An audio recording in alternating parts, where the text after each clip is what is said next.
எட்டு தொகையாலும் இறைந்து பட்டாலும் பட்டாய் சிறக்கும் 17 கீழ்கணக்காலும் காலங்கள் பல கடந்தாலும் வண்ணங்கள் மாறாத என் கண்ணி தமிழுக்கு முதல் வணக்கம், அவைக்கு என் மறு வணக்கம். இதுவே என் உரையின் தொடக்கம். நடுவர் அவர்களுக்கும் சக பேச்சாளர்களுக்கும் ரசிக பெருமக்களுக்கும் என் கோட்டான கோடி வணக்கத்தை தெரிவித்துக் கொண்டு இந்த உலகத்தை கட்டி அடக்கி ஆள்ற அம்மனை வணங்கி ஒரு பாடலோடு ஆரம்பிப்பேன். வேற்காடு வாழ்ந்திருக்கும் ஆதிபரா சக்தி அவள்,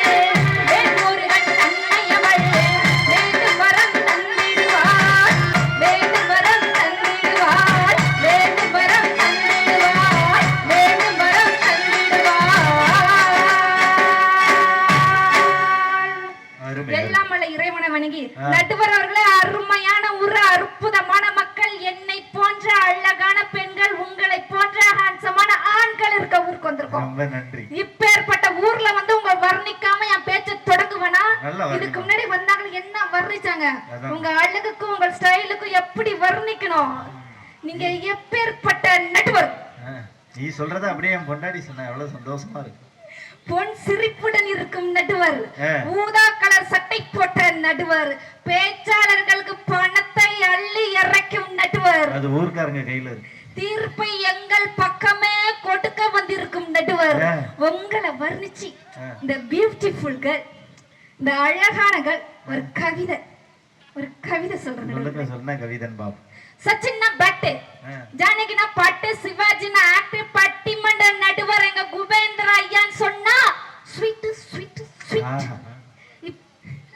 இப்படி வர்ணிக்க அவங்க மட்டும் தான் உங்களை வர்ணிச்சு பாட்டு பாடுவாங்களா? எங்களுக்கு பாட தெரியாத என்ன? மஞ்ச முகத்தழகா மலை வாழ பட்டழகா, மஞ்ச முகத்தழகா மலை வாழ பட்டழகா, கொஞ்சம் இல்ல நம்பி தஞ்ச மண்ண நாடு வர நாகப்பட்டின ஊரு ஐயா குபேந்திரன் பேரு, நாகப்பட்டின ஊரு ஐயா குபேந்திரன் பேரு. இப்படி வர்ணிக்கணும். நடுவுல உண்மையிலே சொல்லணும், நல்ல ஊரு, நல்ல ரசிக பெருமக்கள். எந்த ஊர்ல போய் நின்னு பேசினாலும் வராத ஒரு உற்சாகம் இந்த ஊர் இடுமாவனத்துல வந்து நின்னு பேசும்போது வருதுன்னு சொன்னா என்ன காரணம்?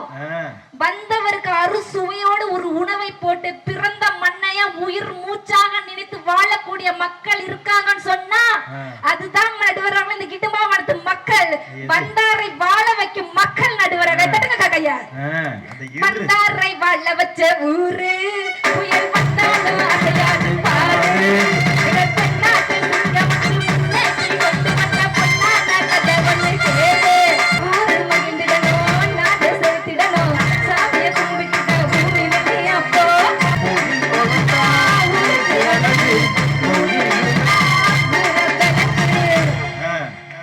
நடுவர்கள் இப்படி வந்தாரை வாழ வைக்கும் ஊர்ல வந்து நின்று என்ன பேச்சு பேசுறாங்க? என்ன தலைப்பு கொடுத்தீங்க? எல்லாருக்கும் சொன்னீங்களா? எனக்கும் சொல்லுங்க. உங்களுக்கு எனக்கு மறந்து போச்சு. இன்றைய குடும்பத்தின் மகிழ்ச்சிக்கும் முன்னேற்றத்துக்கும் பெரிதும் காரணமாக இருப்பவர்கள் வாழ வந்த சேலைகளா, வாழ்வு தந்த காளைகளா? வாழ வந்த சேலைகளா, வாழ்வு தந்த காளைகளா? இதான தலைப்பு. தலைப்பு கொடுத்த வர்ணனை இதான தலைப்பு. இப்ப என்னத்துக்கு இவங்க ரெண்டு பேர் வந்து இம்மா பேச்சு பேசுறாங்க? ஐயோ ஒண்ணு மட்டும் தெரிஞ்சுங்க, வாழ்க்கையில குடும்பத்துல மகிழ்ச்சின்னு சொன்னாலே உங்க வீட்டுக்கு வாழ வந்த சேலைகள் எங்களாலதான், பெண்கள் எங்களாலதான் இன்னைக்கு ஒரு குடும்பத்திலயும் மகிழ்ச்சி பொங்குது, அன்பு பொங்குது, காதல் பொங்குது.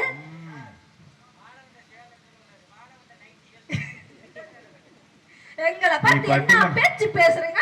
இந்த பேச்சு பேசுறாங்க நடுவுல. இந்த பட்டி மரத்தை முடிச்சு வீட்டுல பொண்டாட்டி புளிய பார்க்க போவாங்களா, இல்ல சன்னியாசியா மரத்தை தேடி போவாங்களா? சன்னியாசி ஆயிப்பா வந்ததுல இருந்து பொண்டாட்டியால பிரச்சனை, பொண்டாட்டியால அர்ச்சனை, பொண்டாட்டி கூட வாழவே முடியல. நான் என்ன சொல்றேன், குத்தாலத்துல போய் ஒரு கோமணத்தை கட்டிக்கிட்டு குத்த வச்சு உட்காருங்க. குரங்கத்துல வேற எங்கேயாவது கிளம்பி போங்க. சும்மா இது என்ன பேச்சு? நடுவுல ஒண்ணு மட்டும் தெரிஞ்சுங்க, இன்னைக்கு இருக்கக்கூடிய பெண்கள் நாங்கெல்லாம் எப்படி தெரியுங்களா? கண்ணாடி மாறி. சிரிச்சா நாங்க சிரிப்போம், நீங்க முறைச்சா நாங்க முறைப்போம், நீங்க அடிச்சா நாங்களும் திருப்பி அடிப்போம்.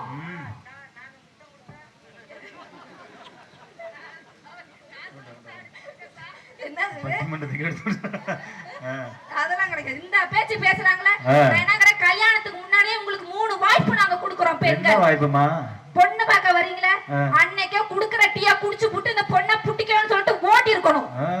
அதையும் விடுங்க. நிச்சயதார்த்தத்துக்கு வரீங்களா, குடுக்கற தட்டை தூக்கி வீசி எரிஞ்சிட்டு மூஞ்சுக்கு நேரா பார்த்து உன்னை புட்டிக்கலடின்னு போயிருக்கணும். போகணும். அதையும் விட்டு மடமேடையில மாலையை போட்டு ஜிங்கு ஜிங்குன்னு வந்து உட்காடுறீங்களா? மாலையை கழட்டி தூக்கி வீசி எரிஞ்சிட்டு ஒன்னையும் பிடிக்கலாம் குடும்பத்தை பிடிக்கலாம் போக வேண்டியதானே.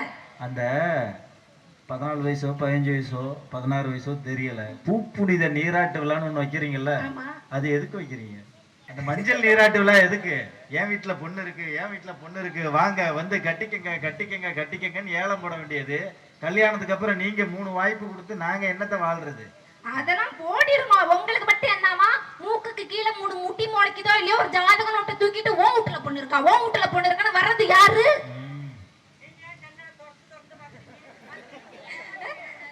வந்து நீங்க ஏமாந்து போயிடணும் எட்டி மூஞ்ச காட்டிட்டு மூடிக்கிறோம். ரொம்ப அக்கறை. வந்து இங்க என்ன பேச்சு இவ்வளவு பேச்சு பேசுறாங்க. வீட்டுல என்னைக்காவது கட்டுன பொண்டாட்டி பெண்கள் எங்களுக்கு நாங்க ஆசைப்பட்டு கேட்டதை வாங்கிட்டு வந்து கொடுத்துருக்காங்களா? புடவை வாங்கி கொடுத்தோம், சேலை வாங்கி கொடுத்தோம் சொன்னாங்களே. கட்டுன புருஷன் உங்கள்கிட்ட கேட்காம பக்கத்து வீட்டுக்காரன் கேட்க முடியும்? கேட்கறது நான் சொல்ல தாலி கட்டுன புருஷன் என்ன பேச்சு? நாங்க என்ன கேட்க போறோம்? தாஜ்மஹால் கட்டி கொடுன்னு கேட்க போறோமா? இல்ல BMW கார்ல எங்களை கூட்டிட்டு போங்கன்னு கேட்ட போறோமா? தாஜ்மஹால் தான் கட்டி கொடுக்கணும், BMW கார்ல தான் வரணும். சாதா கார்ல எல்லாம் உட்கார மாட்டீங்க. உட்கார மாட்டோம் எல்லாம் கேக்குறோமா? இன்னைக்கு இருக்கக்கூடிய பெண்கள் நம்ம கேக்குறோமாக்கா? ஏதோ உங்க உழைப்புக்கு தகுந்த மாதிரி எங்க கழுத்துக்கு 8 ஒரு 8 சவரன்ல ஒரு ஆரம். 8 சவரன் இன்னைக்கு என்ன ரேட்டு தெரியுமா? ஒன்னை வித்தா கூட வாங்க முடியாது. கல்யாணம் பண்ணா வாங்கி கொடுக்கணும். அப்புறம் என்னத்துக்கு பண்றீங்க? இந்த திருவிழான்னு வந்தா சிம்பிளா சீப்பா வீட்டுல மாத்திக்க போட்டுக்க 50,000 4 பட்டு புடவை. எவ்வளவு? 50,000 4 பட்டு புடவை. 50,000 ரூபாய்க்கு கட்டினா தான் இடுப்புல நிக்குமோ? அப்புறம் நீங்க என்னத்துக்கு இருக்கீங்க? நல்ல ஒரு கானா பாட்டுல தேவா கொடுத்திருப்பாரு. கண்ட கண்ட பொண்ணையெல்லாம் காதலி சத்தப்பா கண்ணுக்குள்ள மனது பாப்பா முதல் முதல் சந்தித்து பாப்பா என்ன கேக்குறேன்? உதய தியேட்டர்ல தொலைச்சு விட்டு தேவி தியேட்டர்ல தேடுறீங்களே நடுவர் அவர்களே. ஏதோ ஒரு தேவியை தேடி தானே ஆகணும். எங்கதைக்கு வர புடவை கேக்குறோமா? அடுத்து என்ன கேக்குறோம்? வருஷம் 365 நாளும் கட்டிக்க ஒரு 360 நைட்டி 5 மிச்சம் பண்ணி கொடுக்குறோம். 360 நைட்டி இதெல்லாம் வாங்கி கொடுத்து பொண்டாட்டி கிட்ட அன்பா பாசமா பேசணும். எப்படி பேசணும் சொல்லுங்க? அப்படியே நான் அப்படியே செல்ல குட்டி பட்டு பட்டு குட்டி அம்மு சொல்லு சொல்லு சொல்லு. இப்படி எல்லாம் கொஞ்சணும். வாழ்க்கைய ருசிக்கணும்னா பொண்டாட்டிய ரசிக்கணும். இந்த பொண்ணுக்கு சொன்னா எடுப்பா இருக்காது. பொண்டாட்டிய ரசிக்கணும். அவங்க பொண்டாட்டி அடுத்தவங்க பொண்டாட்டிக்கு போக கூடாது. எப்படி தெரியுங்களா? அடிக்கருப்பு நிறத்தலகி அடிக்கருப்பு நிறத்தலகி அடிக்கருப்பு நிறத்தலகி உனக்கு சிறப்பலகி சில்லறைய செதறிட்டடி ஒரு சிரிப்பு சில்லறைய செதறிட்டடி குங்குமம் வளர்த்த வச்சு கொடு ரசிகள் இல்லை துடிக்குதடி அதை பார்த்து என் மனசு தவிக்குதடி பதக்கிட்டு சொந்தக்காரடி நான் இன்சூரன்ஸ் பண்ணிருக்கேடி பதக்கிட்டு சொந்தக்காரடி நான் இன்சூரன்ஸ் பண்ணிருக்கேடி அடி கட்டு போட்டு அடி கலந்தது வேந்த வண்டி உன்னை பார்த்து கலந்தது வேந்த வண்டி அடி கருப்பு நிறத்தலகி அடி கருப்பு நிறத்தலகி அடி கருப்பு நிறத்தலகி உனக்கு சிவப்பழகி சில்லறைய செதறிட்டடி ஒரு சிரிப்பு சில்லறைய செதறிட்டடி. இப்படி ரசிக்கணும்.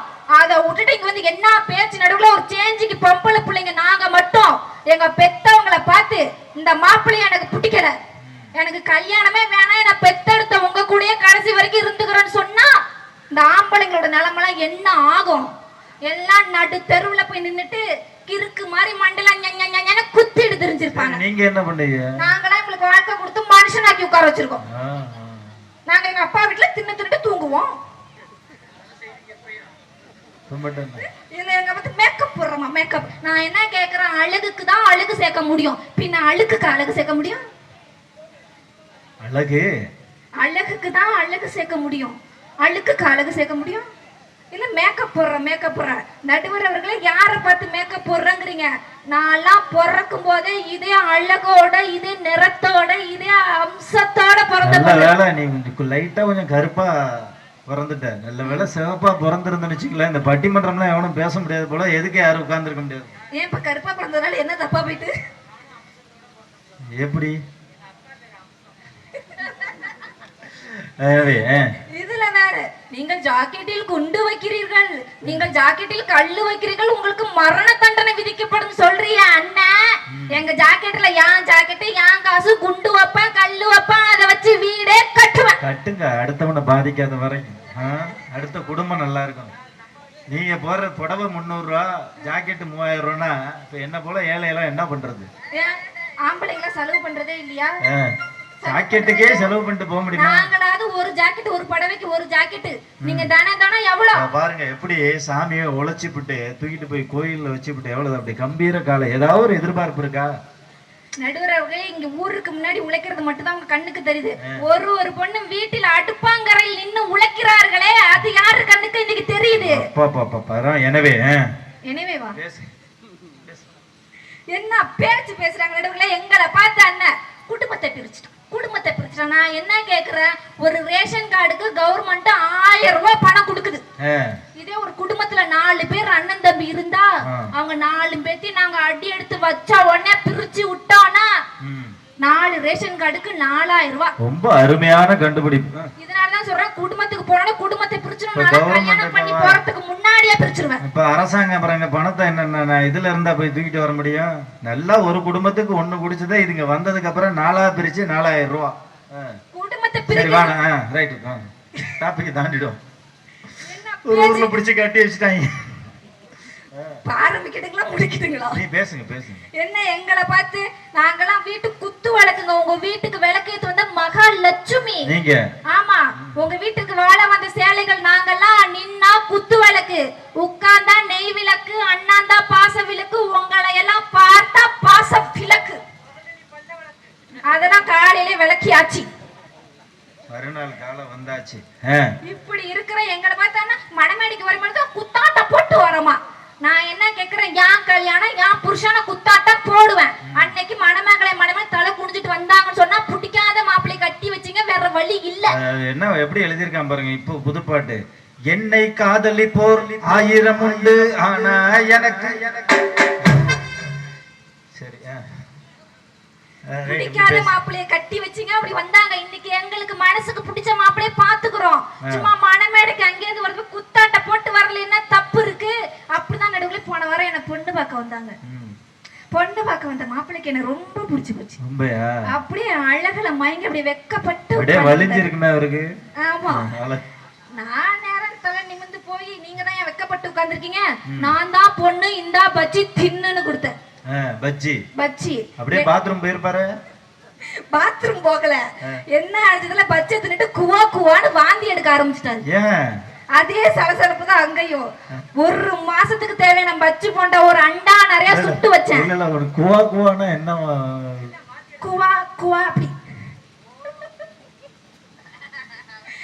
அந்த 1 மாசத்து சுட்டு வச்ச பச்சி போண்டால 2 பீஸ் எடுத்து கொடுத்ததுனாலதான் அவருக்கு வாந்தி எடுத்தாரு.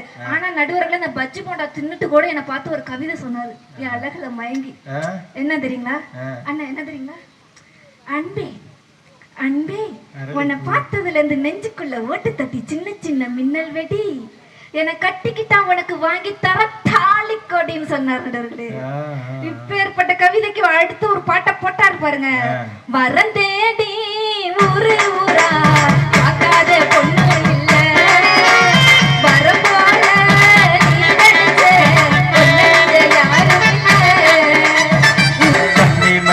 பொண்ணு யாரும்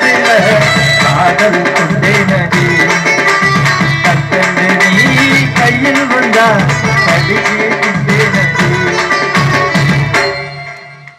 இப்படி பதில கொடுத்தாரு. பாடுனதுக்கு ரொம்ப நன்றி நடுவர்களே. பதிலுக்கு நான் சும்மா விட்டுவேனா? சேலைகள் நாங்க என்ன சும்மாவா? நான்லாம் வீட்டுல காட்டுனா புருஷனைய சாமியா நினைப்பேன் நடுவர்களே. என் புருஷனை எதிரில வந்தா அந்த ஏழுமலையானோட தரிசனம் கிடைச்சதுன்னு சொல்லுவேன். பக்கத்துலன்னா அந்த பரமேஸ்வரனோட தரிசனம் கிடைக்குதும்ப. அப்படி கட்டுன புருஷே சாமி சாமின்னு கூப்பிடும்போது நான் என்ன பதிலுக்கு சொன்னேன், நீ அம்மு அம்மு சொல்ல இல்ல பொண்டாட்டியா சாமி சாமி சாமி சொல்ல நீ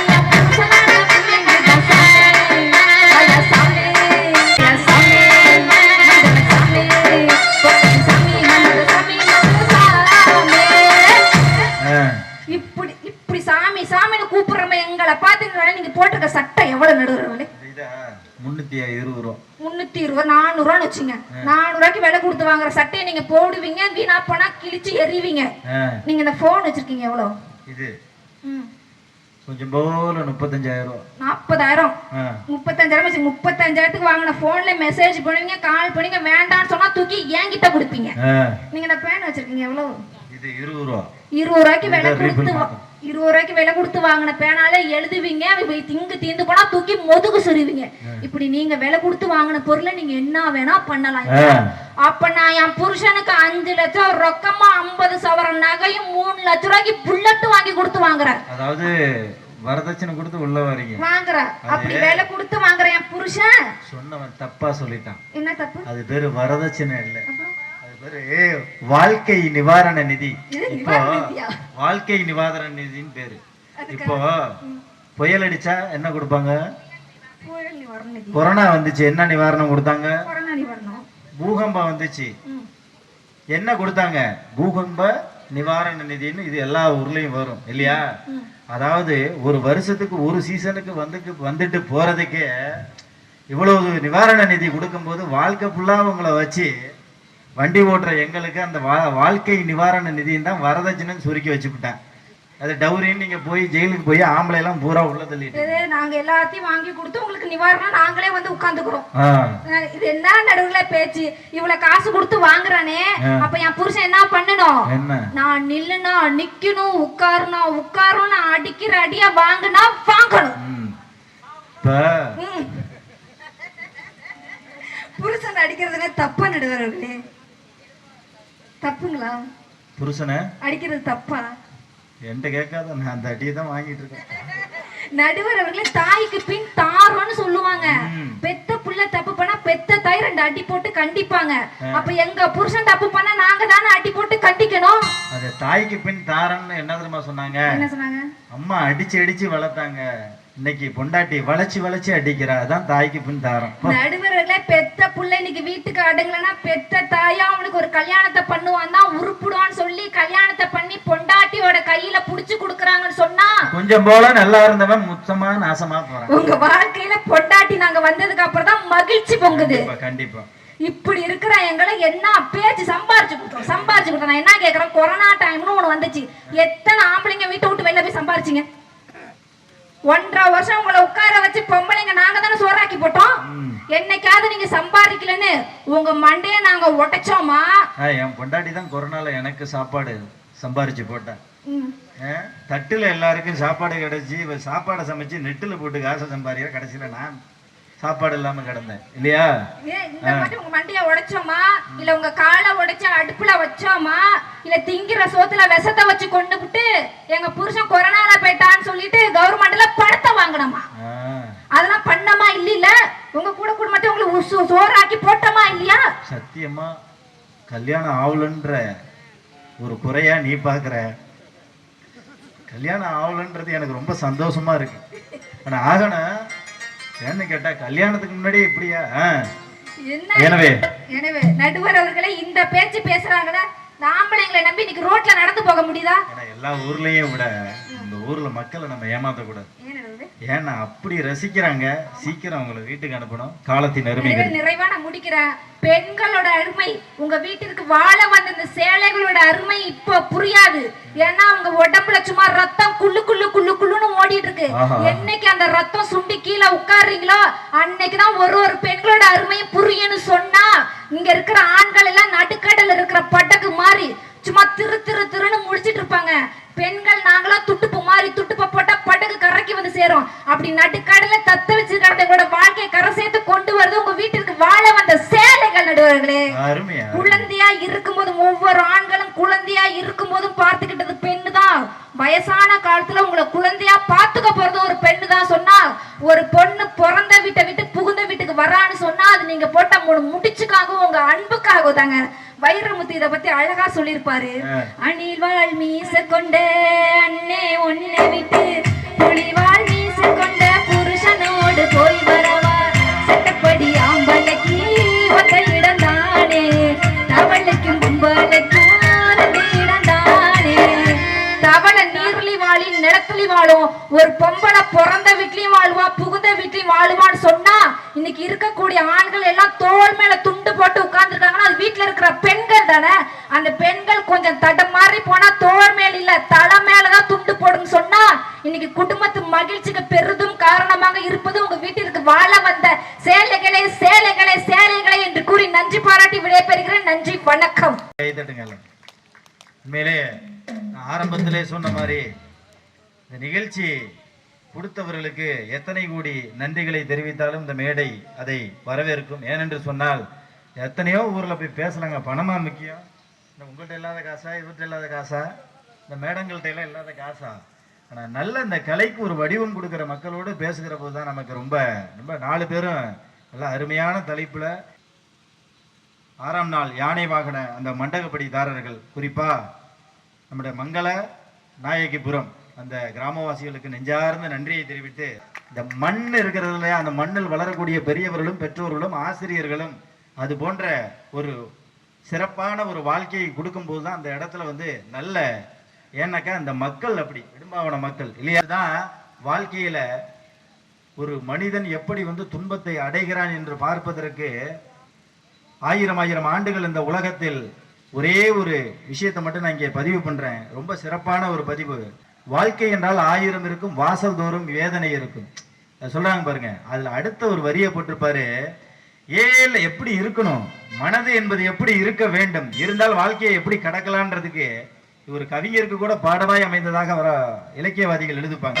உனக்கும் கீழே உள்ளவர் கோடி நினைத்து பார்த்து நிம்மதி நாடு மயக்கமா கலக்கமா. வாழ்க்கையில மனிதனா பிறந்துட்டா அவ்வளவு துன்பம் இருக்குன்னு அடியெடுத்து கொடுத்த பாட்டு இந்த பாட்டு. குறிப்பா அப்படி சொல்றேன், ஆண்கள் வந்து இன்னைக்கு வீட்டை விட்டு காலையில வெளியே போயிட்டா கேட்கறது இன்னைக்கு ஆள் கிடையாது, எதை வேணாலும் பொய்ய சொல்லலாம். ஆனால் இந்த பெண்கள் கல்யாணம் ஆகிறதுக்கு முன்னாடி பாத்தீங்கன்னா அவங்க வீட்டு குலதெய்வம் வேற. இப்ப என் வீட்டு குலதெய்வம் என் ஒய்ஃபுக்கு வந்து வைத்தீஸ்வரன், எங்களுக்கு வந்து ஸ்ரீரங்க பெருமாள். குலதெய்வத்தை விட்டுட்டு என்ன கல்யாணம் பண்ண காரணத்துக்காகவே அவங்க வீட்டு குலதெய்வமா இதை எங்க வீட்டு குலதெய்வத்தை அவங்க வீட்டு குலதெய்வங்களா தான். அந்த ஒரு வாக்கு என்பது பெண்களுக்கு இது பிறந்த வீடு புகுந்த வீடு என்று சொல்லுகிறார்கள். ஆனால் பிறந்த வீட்டை எப்படி கொஞ்சம் போல நேசிக்கும், அதாவது 20 வயசு வரைக்கும் தான் அப்பாவோட அம்மாவோட இந்த பெண்கள் இருக்காங்க. அப்புறம் வந்து பாத்தீங்கன்னாக்கா புருஷன் வீட்டுக்கு வர்றாங்க, புருஷன் வீடு தான் நிரந்தரமான்னு பார்த்தா அதுவும் கிடையாது, பிள்ளை வீட்டுக்கு போறாங்க. பிள்ளை வீட்டுக்கு போனா மூத்த பிள்ளை நீங்க சொன்ன மாதிரி மேலத்தெரு கீழத்தெரு கடைசியில நடுத்தெரு இறுதியில் சுடுகாடு. பெண்களுடைய நிலைமைகள் காலங்காலமாக அப்படி போயிருக்கிறது.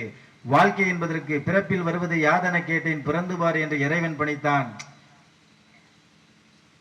மனவாழ்வு என்பது யாதனை கேட்டேன் மணந்து பார் என்று இறைவன் பணித்தான். பிள்ளை சுகமனில் யாதனை கேட்டேன் பெற்று பார் என இறைவன் பணித்தான். படிப்பு என்பது யாதனை கேட்டேன் படித்து பார் என்று இறைவன் பணித்தான். மனையால் சுகமனில் யாதனை கேட்டேன் மணந்து பார் என்று இறைவன் பணித்தான். முதுமை சுகமனில் யாதனை கேட்டேன் முதிர்ந்து பார் என்று இறைவன் பணித்தான். ஆண்டவனே, அனுபவம் என்ற ஒன்றை பற்றி தான் மனிதன் வாழ்க்கையை கற்றுக்கொள்ள வேண்டும் என்றால் ஆண்டவனே நீ எதற்கு என்று கேட்கிற போது அங்கதான் கண்ணதாசன் சொன்னாரு, அந்த அனுபவமே நான் தாண்டா அப்படின்னு. வாழ்க்கை என்னன்னா கடைசியா இப்படி சொல்லி நம்ம அந்த தீர்ப்பை நிறைவு பண்ணுவோம். மனிதன் கடவுளுக்கு சொன்னது திருவாசகம், கடவுள் மனிதனுக்கு சொன்னது கீதை.